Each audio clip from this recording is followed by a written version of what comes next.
તો વિદ્યાર્થી મિત્રો, આપણે 9મા ધોરણની અંદર વિજ્ઞાનની અંદર નવું આપણું પ્રકરણ એક શરૂ કર્યું હતું લાસ્ટ વિડિયો લેક્ચરની અંદર, અને એ પ્રકરણનું નામ હતું ગતિ એટલે કે મોશન. બરાબર. અને આપણે ઘણા બધા કોન્સેપ્ટ સમજ્યા.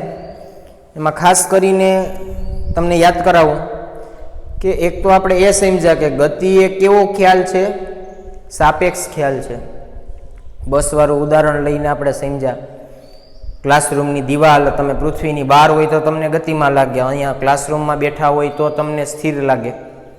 એટલે આ બધા જે કોન્સેપ્ટ છે કે ભાઈ ગતિ સાપેક્ષ ખ્યાલ છે, આ એક આપણા મગજમાં વાક્ય ક્લિયર હોવું જોઈએ કે શું કામ આવું છે, સાપેક્ષ ખ્યાલ શું કામ છે, ખાસ એ અગત્યનું છે. અને આજે હવે આપણે ગતિને રિલેટેડ એટલે કે ગતિ માટે થઈને એની અંદરના જ બે એક ભૌતિક રાશિ, એક તો અંતર અને બીજું સ્થાનાંતર. અંતર આપણે શબ્દ સાંભળ્યો હોય, સ્થાનાંતર શબ્દ એ કદાચ સાંભળ્યો હોય, પણ આ બંનેની વ્યાખ્યા અને એનું માપવું હોય, એની માપણી કરવી હોય તો કયા એકમમાં માપવામાં આવે એની ચર્ચાઓ કરીએ આજે. બરાબર. તો વાત કરવાની છે આપણે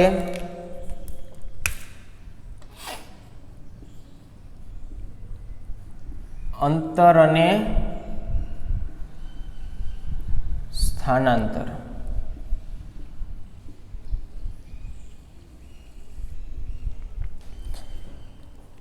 તો અંતર અને સ્થાનાંતર આપણને એક રીતે જો એવું લાગે કે બે સરખું કહેવાય, અંતર માપો કે સ્થાનાંતર માપો, અલગ શું એમાં? પણ ના, ભૌતિક વિજ્ઞાનની દ્રષ્ટિએ બંને શબ્દ અલગ છે. સમજશું એટલે ખબર પડશે કે હા ખરેખરથી અલગ છે. બરાબર. જુઓ, વ્યાખ્યા લખું છું, પછી આપણે એને સમજીએ.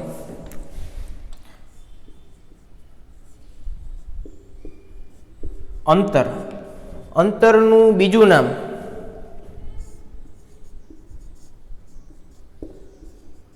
પથ લંબાઈ. બરાબર. અંતર, પથ લંબાઈ. ઓકે. તો અંતર કોને કહેશું? તો કે કોઈ પદાર્થે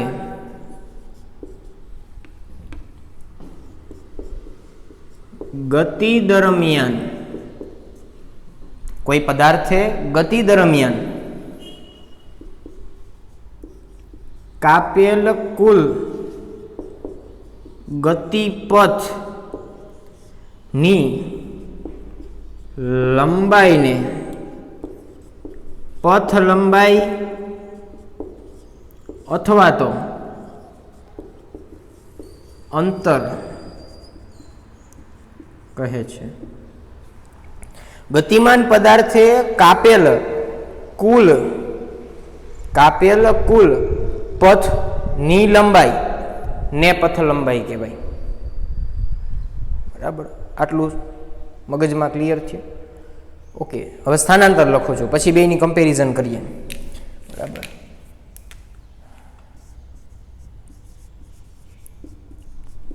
સ્થાનાંતર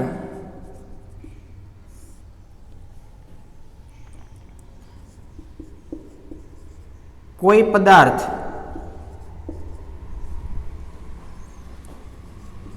ના સ્થાનમાં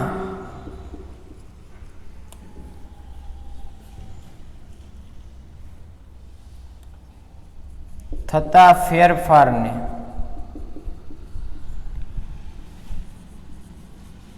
સ્થાનાંતર કહેવાય. સ્થાનમાં થતા ફેરફારને સ્થાનાંતર કહેવાય. અથવા તો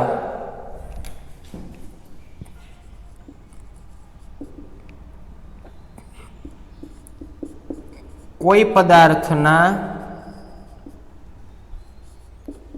પ્રારંભિક સ્થાન અને અંતિમ સ્થાન વચ્ચેના લઘુત્તમ અંતરને સ્થાનાંતર કહે છે. કોઈ પદાર્થના પ્રારંભિક સ્થાન અને અંતિમ સ્થાન, પ્રારંભિક સ્થાન અને અંતિમ સ્થાન વચ્ચેના લઘુત્તમ અંતરને સ્થાનાંતર કહેવાય. હવે આ બંનેને હું અહીંયા બાજુમાં થોડીક આકૃતિ દ્વારા તમને સમજાવું. ધારો કે આ કોઈ સ્થાન એ છે, ઓકે, અને અહીંયા કોઈ સ્થાન બી છે, ઓકે. હવે કોઈ એક પદાર્થ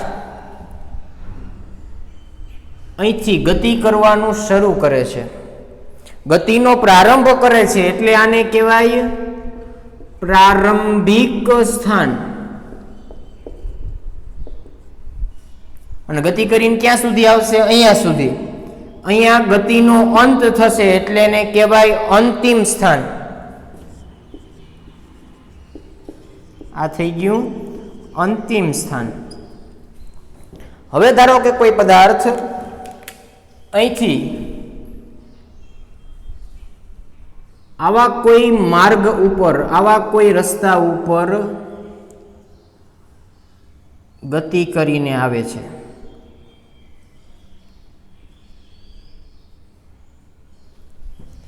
આવા માર્ગ ઉપર, આવો રસ્તો છે, બરાબર, રસ્તો આ રીતે બનાવેલો છે, એટલે આવા રસ્તા ઉપર અહીંયા સુધી પહોંચે છે. અને આ આખો રસ્તો કેટલા કિલોમીટર લાંબો છે? તો કે 40 કિલોમીટર. 40 કિલોમીટર લાંબો રસ્તો છે. આ રોડ છે, એટલે રોડ ઉપર કોઈ વાહન છે અહીંથી લઈને અહીંયા સુધી આવ્યું. રોડની લંબાઈ કેટલી છે? 40 કિલોમીટર. તો કાપેલ કુલ પથ, આ પથ છે, આખો રસ્તો છે, કાપેલું કુલ પથ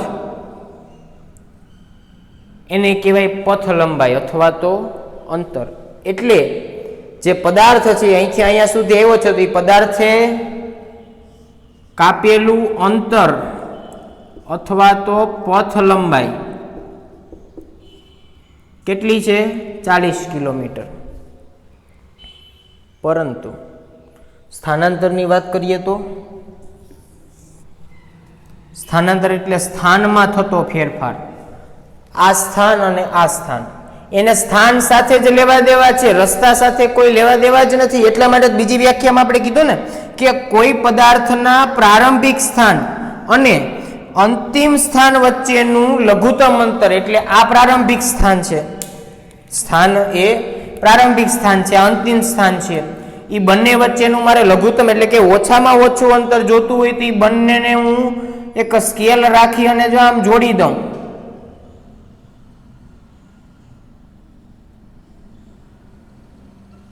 આવો એક સુરેખ માર્ગ દોરી દઉં, તો આ બંને વચ્ચેનું લઘુત્તમ. આનાથી ઓછું અંતર એ કોઈ ન હોય, આનાથી શોર્ટકટ રસ્તો એ કોઈ ન હોય. અહીંથી અહીંયા સુધી આવવામાં આ સીધી લીટી કરતા એ કોઈ શોર્ટકટ રસ્તો બીજો ન હોય. તમે ગમે એમ ઘુમેડા લ્યો, આનાથી વધી જ જાય. સમજો છો વસ્તુ?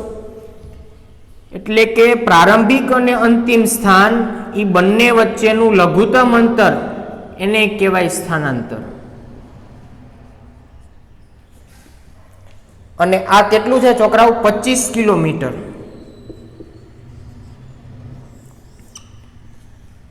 એટલે તમે જુઓ, સાચું અંતર આ બંને વચ્ચેનું જે અંતર, બંને વચ્ચેની જે લંબાઈ છે એ સાચી લંબાઈ તો કેટલી છે? 25 કિલોમીટર. પણ રોડ આ રીતનો છે એટલે વાહનને તો ફરજિયાત રોડ ઉપર આવવું પડે, એટલે કે આ પથ ઉપર આવવું પડે, એટલે એણે કાપેલું કુલ અંતર કેટલું? 40 કિલોમીટર અંતર પંથ લંબાઈ. અને એનું સ્થાનાંતર એટલે કે બંને સ્થાન, આ સ્થાને પેલા વાહન હતું અને પછી આ સ્થાને આવ્યું, તો એ બંને સ્થાન વચ્ચેનું સ્થાનાંતર એ કેટલું છે? 25 કિલોમીટર. ક્લિયર? તો અંતર અને સ્થાનાંતરમાં આટલો તફાવત છે. હવે તમે વિચારો, તમારી મોટરસાયકલ હોય કે તમારી મોટર કાર હોય અથવા તો કોઈ બીજું વાહન હોય, એનો જે સ્પીડોમીટર છે એનું, એમાં જે ઓલું અંતર આપે છે એ શું આપતા હશે? પથ લંબાઈ આપતા હશે કે સ્થાનાંતર આપતા હશે? તો કે પથ લંબાઈ.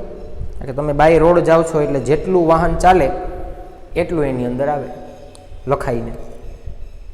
ભલે ને પછી તમે જુનાગઢથી અમદાવાદ જાઓ, જુનાગઢથી અમદાવાદ જાઓ અથવા જુનાગઢથી મુંબઈ જાઓ, કોઈ પણ એક ડેસ્ટિનેશન નક્કી રાખીએ ભાઈ જુનાગઢથી તમે અમદાવાદ ગયા, બરાબર? તો જુનાગઢ અને અમદાવાદ એ બંને સ્થાન વચ્ચેનું સુરેખ અંતર, બંને સ્થાન વચ્ચેનું અંતર તો 250 કિલોમીટર જ છે. કેટલું છે? 250. એક ઉદાહરણ આપું છું ખાલી, માત્ર 250 કિલોમીટર છે. પરંતુ તમારે તો રોડ ઉપર જવું છે, એટલે રોડ જે તે સમયે બનાવ્યા હોય તો વચ્ચે મકાન આવતા હોય, વચ્ચે કોઈ વૃક્ષો આવતા હોય, જંગલ આવતું હોય, કાંઈ પણ આવતું હોય, એટલે વ્યવસ્થિત ન હોય, આડાવડો રોડ હોય. તો તમે બાય રોડ જાઓ છો કોઈ વાહન લઈને અને તમે અમદાવાદ પહોંચો છો તો તમારા સ્પીડોમીટરમાં 350 કિલોમીટર બતાવે. જ્યારે બે સ્થાન વચ્ચેનું અંતર તો કેટલું છે? સીધું સુરેખ અંતર 250 કિલોમીટર. તો સ્થાનાંતર કેટલું થયું? 250 કિલોમીટર. પણ તમે જે આખી પથ લંબાઈ, તમે ટોટલ અંતર જે કાપ્યું છે એ કેટલું છે? 350 કિલોમીટર. એટલે એક હવે લગભગ તમને આઈડિયા ક્લિયર આવી ગયો હશે, બરાબર? તો અંતર અને સ્થાનાંતરની વાત કરી. આ બંને લંબાઈના જ રાશિઓ છે, અંતર અને સ્થાનાંતર. એટલે લંબાઈને માપવા માટે તમે અલગ અલગ એકમો વાપરી શકો. દાખલા તરીકે કોઈ નાનું અંતર માપવું હોય તો તમે મિલીમીટર વાપરો, mm. એનાથી થોડુંક મોટું હોય તો તમે સેન્ટીમીટર વાપરો, એનાથી મોટું હોય તો મીટર વાપરો. આ મીટર, આ સેન્ટીમીટર, આ મિલીમીટર, બરાબર? અને મીટરથી પણ કોઈ વધારે અંતર હોય તો તમે શેમાં માપો? કિલોમીટરમાં. આ અંતરના લંબાઈ ટૂંકમાં માપવા માટેના જુદા જુદા એકમો છે, બરાબર? પણ એક સંસ્થા વર્લ્ડ લેવલે, એક યુનિયન, બરાબર, જેનું નામ છે IUPAP,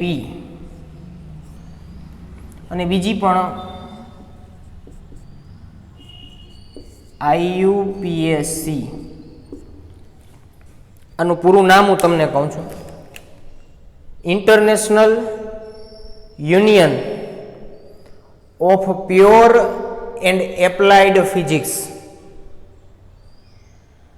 ફિઝિક્સ એટલે ભૌતિક વિજ્ઞાન.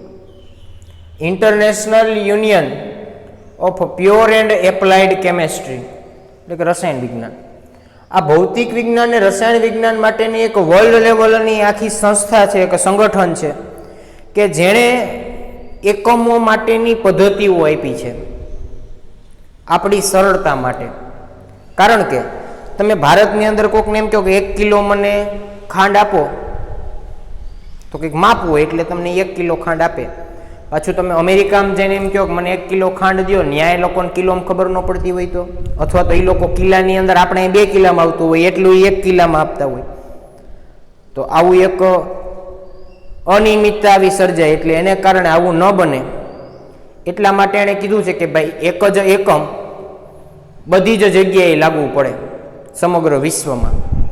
એવા એણે એકમ પદ્ધતિ એક બનાવી અને એને કીધી SI એકમ પદ્ધતિ. SI એકમ પદ્ધતિ.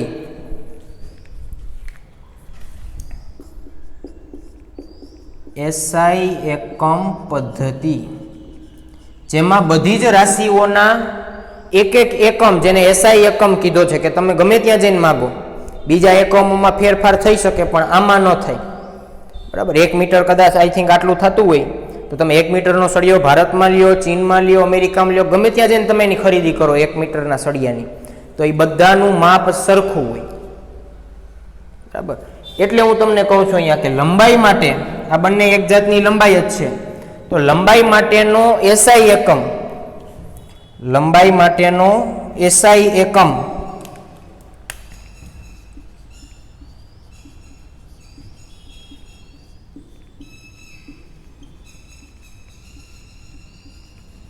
મીટર છે. એની સંજ્ઞા છે સ્મોલ m. લંબાઈ માટેનો SI એકમ મીટર છે અને તેની સંજ્ઞા છે સ્મોલ m, બરાબર? તો પછી મીટર હવે એસઆઈ એકમ છે, તમે કીધું એમ કે તમે કોઈ પણ જગ્યાએ જાઓ તમને મીટરની અંદર જેટલો માપ આવતું હોય એટલું માપ જ મળે કોઈ પણ વસ્તુનું. એવી જ રીતે પછી જુદી જુદી રાશિઓ માટે જુદા જુદા એકમો છે, બરાબર. દાખલા તરીકે વજન હોય, વજન તો એને કિલોગ્રામ એનો એસઆઈ એકમ નક્કી કરવામાં આવ્યો, બરાબર. તો આ રીતે અલગ અલગ બધી જ ભૌતિક રાશિઓના એસઆઈ એકમ છે. સમય હોય તો સમય માટે સેકન્ડ અને એસઆઈ એકમ તરીકે ગણવામાં આવ્યો છે, બરાબર. તો એસઆઈ એકમ પદ્ધતિની આપણે વાત કરી. બંને સંસ્થાઓ જે international union of pure and applied physics and chemistry એના દ્વારા નક્કી કરવામાં આવ્યું. અને ખાસ તો આ બે રાશિ જોઈ આપણે, અંતર એટલે કે પથ લંબાઈ, સ્થાનાંતર, બંનેની વ્યાખ્યા જોઈ. બંનેના એસઆઈ એકમ મીટર જ થાય, બંને લંબાઈનો જ માપ છે એટલે એનો મીટર. એટલે બંનેની અંદર એસઆઈ એકમ કોણ આવશે? મીટર. 2 માર્ક્સની અંદર પ્રશ્ન પૂછાય કે અંતર અને સ્થાનાંતરની વ્યાખ્યા લખી અને તેનો એસઆઈ એકમ જણાવો. તો આપણે બંનેની વ્યાખ્યા લખી દેવાની અને બંનેના એસઆઈ એકમ. બંનેના એસઆઈ એકમ શું છે? મીટર, બરાબર. કારણ કે બંને લંબાઈના જ માપ છે. એટલે આ થયું અંતર અને સ્થાનાંતર. હવે આ તો મેં તમને એક ઉદાહરણ જસ્ટ આપ્યું, પણ હવે આપણે એને આંકડાકીય રીતે જોઈએ કે ભાઈ ખરેખરથી કઈ રીતે બેને અલગ પાડી શકાય, અંતર અને સ્થાનાંતર, અને બંને વચ્ચે શું તફાવત છે, બરાબર. થોડીક માહિતી આજે મેળવીએ, બાકીની પછી નેક્સ્ટ લેક્ચરમાં મેળવશું, બરાબર.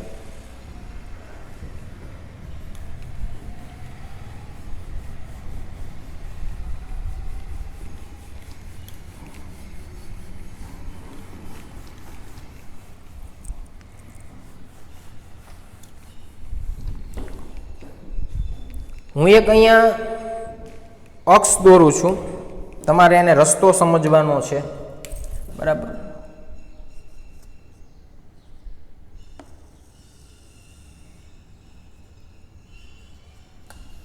આ એ બિંદુ છે અને અહીંયા બી બિંદુ છે, ઓકે.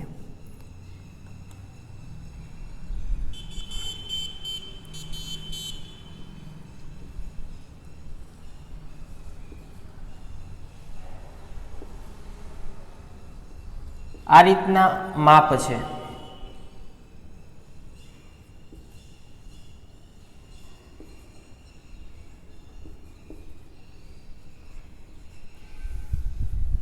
ઓકે. આ અહીંયા ઉગમ બિંદુ છે, એ છે એ શું છે? ઉગમ બિંદુ, એટલે કે ગતિની શરૂઆત અહીંથી થાય છે, બરાબર.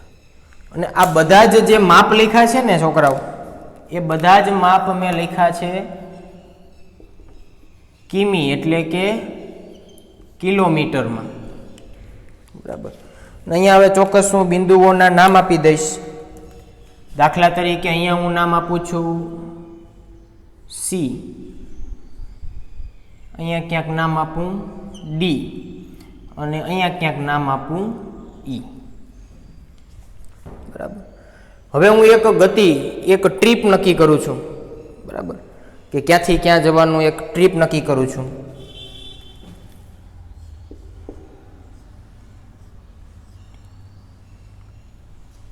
આ એક મેં ટ્રીપ નક્કી કરી. પ્રારંભિક સ્થાન એ, અંતિમ સ્થાન ડી. શરૂઆત એથી કરવાની છે, પહોંચવાનું ક્યાં છે? તો કે અહીંયા. તો તમે અહીંથી શરૂઆત કરો એટલે પહેલાં 10 કિલોમીટર અંતર કાપ્યું, પછી 20 કિલોમીટર અંતર કાપ્યું, પછી 30 કિલોમીટર અંતર કાપ્યું, પછી 40 કિલોમીટર. તો પથ લંબાઈ કેટલી થઈ? 40 કિલોમીટર. ઓકે, એકમ ખાસ લખવાનું, ભૂલવાનું નહીં. અને સ્થાનાંતર તમે જુઓ,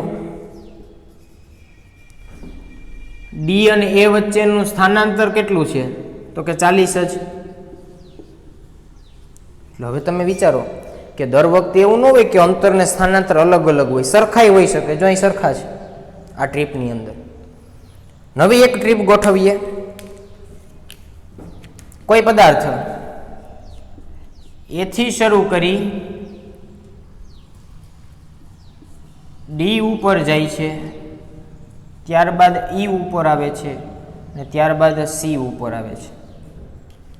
અહીંથી શરૂઆત કરી છે. અહીંથી ક્યાં ગયો? ડી ઉપર, ડી થી ઈ ઉપર, ત્યાંથી પાછો ઘૂમરો મારીને ક્યાં આવે છે? સી ઉપર. એટલે અહીંયા અંતિમ સ્થાન છે અને અહીંયા પ્રારંભિક સ્થાન. આ પ્રારંભિક સ્થાન અને આ અંતિમ સ્થાન. બરાબર. હવે અહીંયા હું પથ લંબાઈ નક્કી કરું છું. જોજો,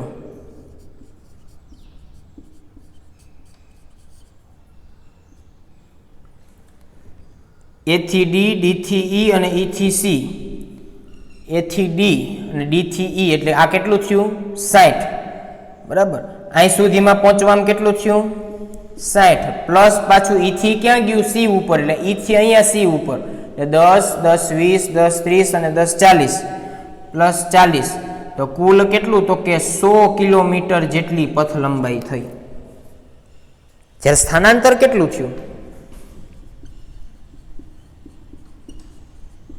બંને સ્થાન વચ્ચેનું સુરેખ અંતર.